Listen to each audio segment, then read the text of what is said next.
Ladies and gentlemen, friends and family, welcome to another amazing episode of the podcast titled Questions, where we pursue questions through faith in Christ. And of course, yet again, I have another amazing episode just for you. So, without any further ado, without any further delay, let's jump right into it. And the question of the day, because hey, the name of the podcast is Questions.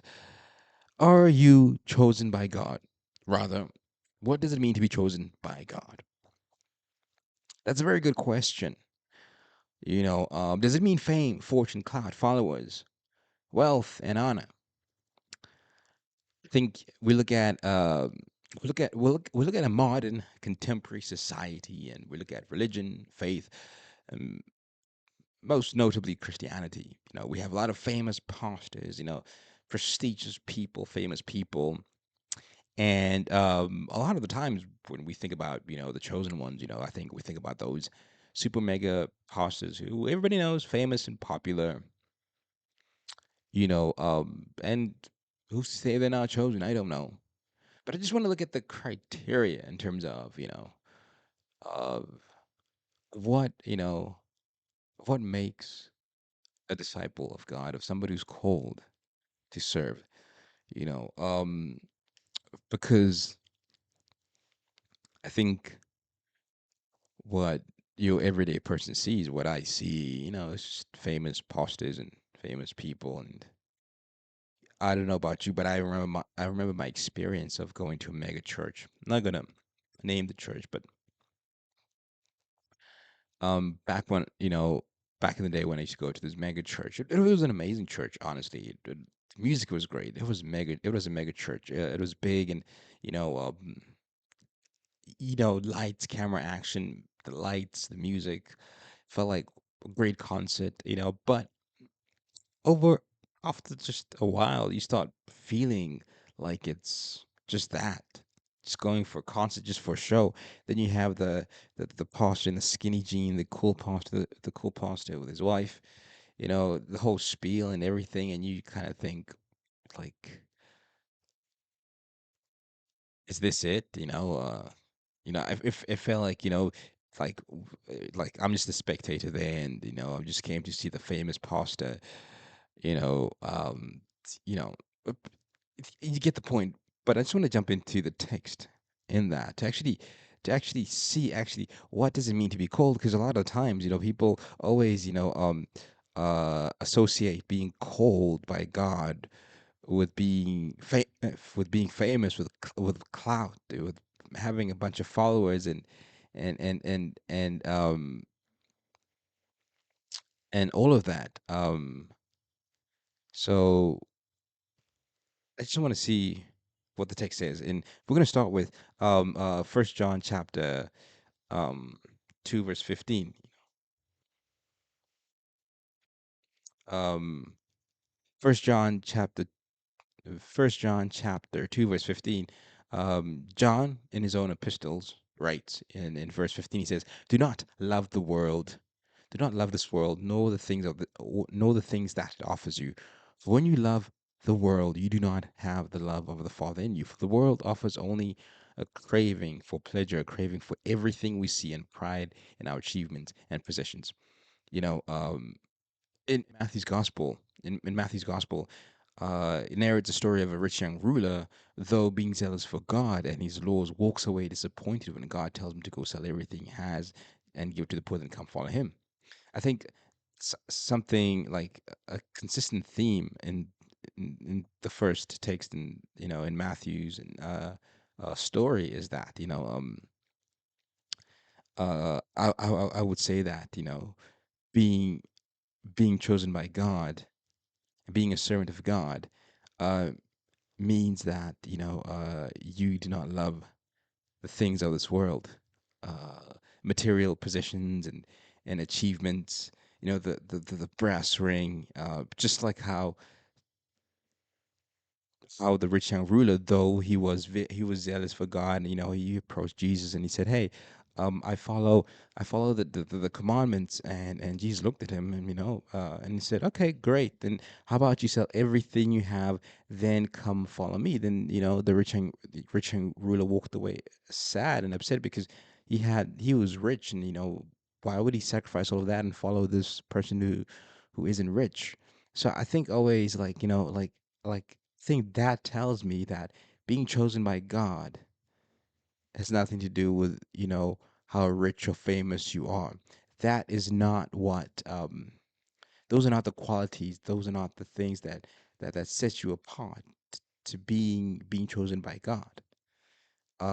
Because there was nothing glamorous about Paul's life or any one of the apostles, you know, but unfortunately, their titles, for people who call themselves pastors and apostles and bishops, these titles are used to elevate them above everyone else. Though, um, yet Christ taught his disciples to take the lowest positions among his people to serve them. See, in the standards of the world, like being, you know, being great means having fame, fortune, clout, and followers. But in God's economy, being great, being chosen means taking the lowest position, assuming the lowest position, and serve God's people. To be chosen by God isn't a display of wealth, fame, or power. On the contrary, it's a display of humility, sacrifice, and serving. And a great example would be John the Baptist, because he understood this best. Just when Christ began his own ministry, in the Gospel of John, he says this in John chapter 3, verse 30, speaking about Christ, he says this, and I quote, He, speaking about Jesus, must become greater and greater, and I must become less and less. So fundamentally, being chosen by God means being less and Christ being more. It's no longer about me, myself, and I. It's about serving people. Like a lot of the times, especially speaking about my experience about going to a mega church, it's always about the pastor. It's essentially is about the pastor. You know, I mean, it is about him. It's his mega church. You know, um, the pastor increases, but being chosen by God means I decrease and Christ increases, and that is signified by sacrifice to serve, assuming the lowest position and serving God's people.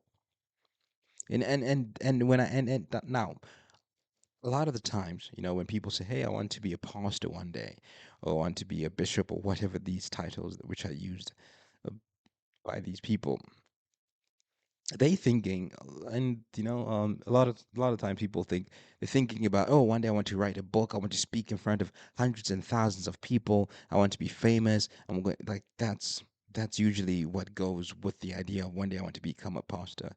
It's never about, hey, I want to be the least. I want to take everything that I have, sell it, all my wealth, give it to the poor, then follow Christ. Because truth be told, I mean, if really, really, really, really, really people actually knew and understood what it meant to be chosen and to follow Christ, nobody would do it. Just like the rich young ruler. He was zealous for God. He obeyed God's law. He loved God. He was zealous for God. But when Christ told him, okay, just one thing, you done it all, just one thing, sell everything you have, come follow me. Because the thing is, he was more in love with, the prestige, the honor, the fame, the wealth, instead of actually serving people, taking the least, assuming the lowest position. Um, he didn't want to be great in God's eyes. He wanted to be great in the eyes of people. And this is obviously not a calling for everyone else. It's not. Uh, I think for me, it becomes challenging when like normally when people say, I want to serve God, I want to be a pastor, I want to go into ministry. My initial question is, are you like, just are you willing to take the lowest position, sell everything you have, and follow Christ and to preach the gospel? Like, like I had a friend of mine, back when we were in college studying theology. We lived on in a dormitory. We lived on a dormitory together, and one day he just decided to, for whatever reason, to go live in the streets, to go live, just be homeless. He didn't have to be. He decided to be homeless. I thought he was crazy. Thought that was madness. I thought it was madness. You know, but hindsight, looking back, I think I understand the mindset behind all of that. He didn't have to sleep on the streets. He had a comfortable room and bed that he could. And when he did that, it was during winter. In winter at the time, um, in Cape Town, where I was, it was raining and it was cold. But he stayed in the streets, and I thought he was mad. But now looking back, I do understand. I understand. I understand the mindset now. Sell everything you have, give to the poor, then come follow me. I understand now the gesture, the thought process behind what he was doing. Because essentially, that is God's calling. Being chosen by God, that's God's calling. And I think he understood it. And he was, even though I would argue I don't think it's something that is required. I think the idea is, are you willing? You know, I think the reason why Christ, in my opinion, I think the reason why Christ told the rich young ruler to go sell everything he has to come follow him, because he knew that the rich young ruler was not willing. He had his heart on the things of the world, not on the things of God. But I think one thing I can respect about my friend is that I think he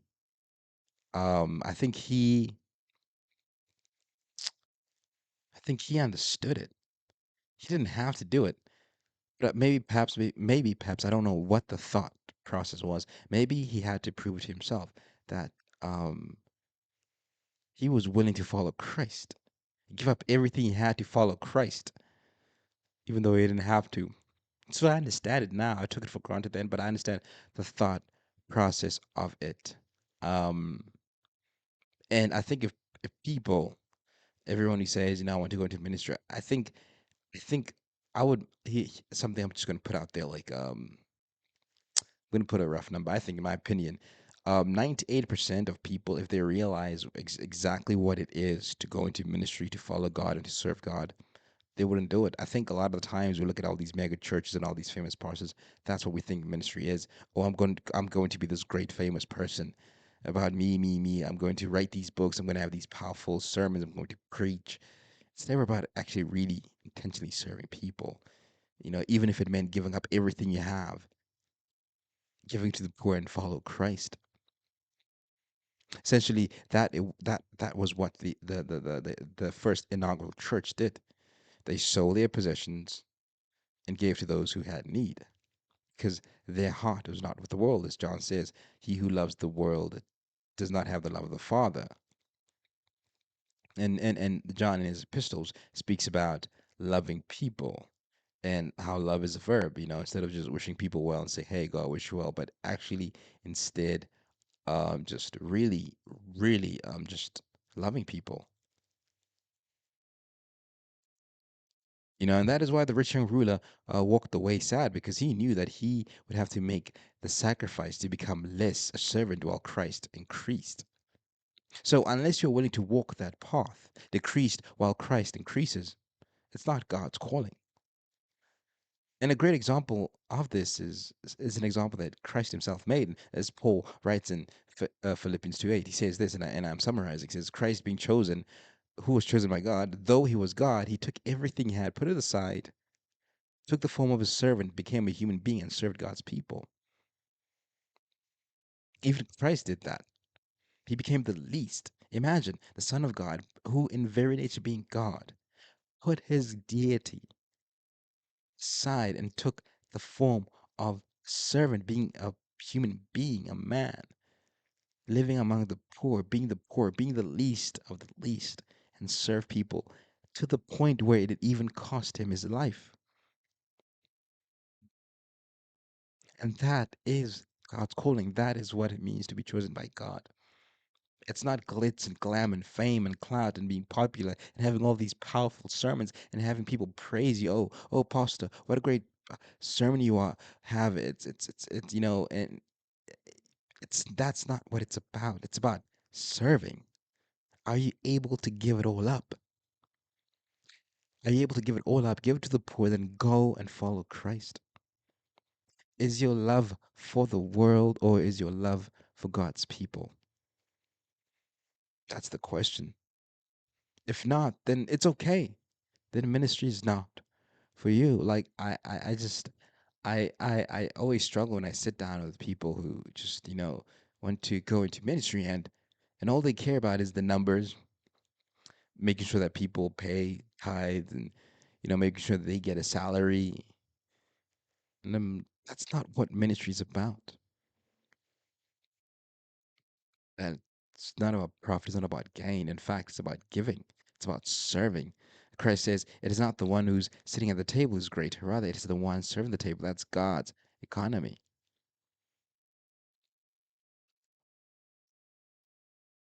Christ speaking to his disciples says, the rulers of the Gentiles lord the authority over them. But it should not so be with you. But whoever wants to be great among you must be a servant. Christ washed his disciples' feet to show them exactly what being great in God's kingdom is, and what ministry is, and what being called by God is, and what being chosen by God is. And, I'm sure we've heard about the prosperity gospel, about all these people, these pastors who making millions and millions of dollars and living this lavish lifestyles. That is not what the calling of God is.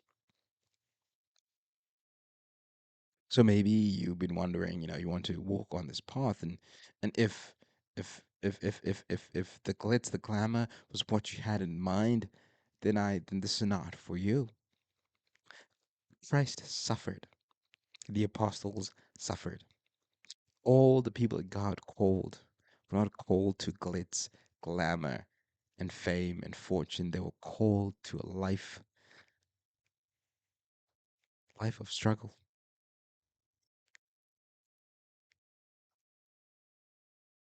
Now, knowing all that, if anybody wants to do ministry, say, okay, do you still want to serve God?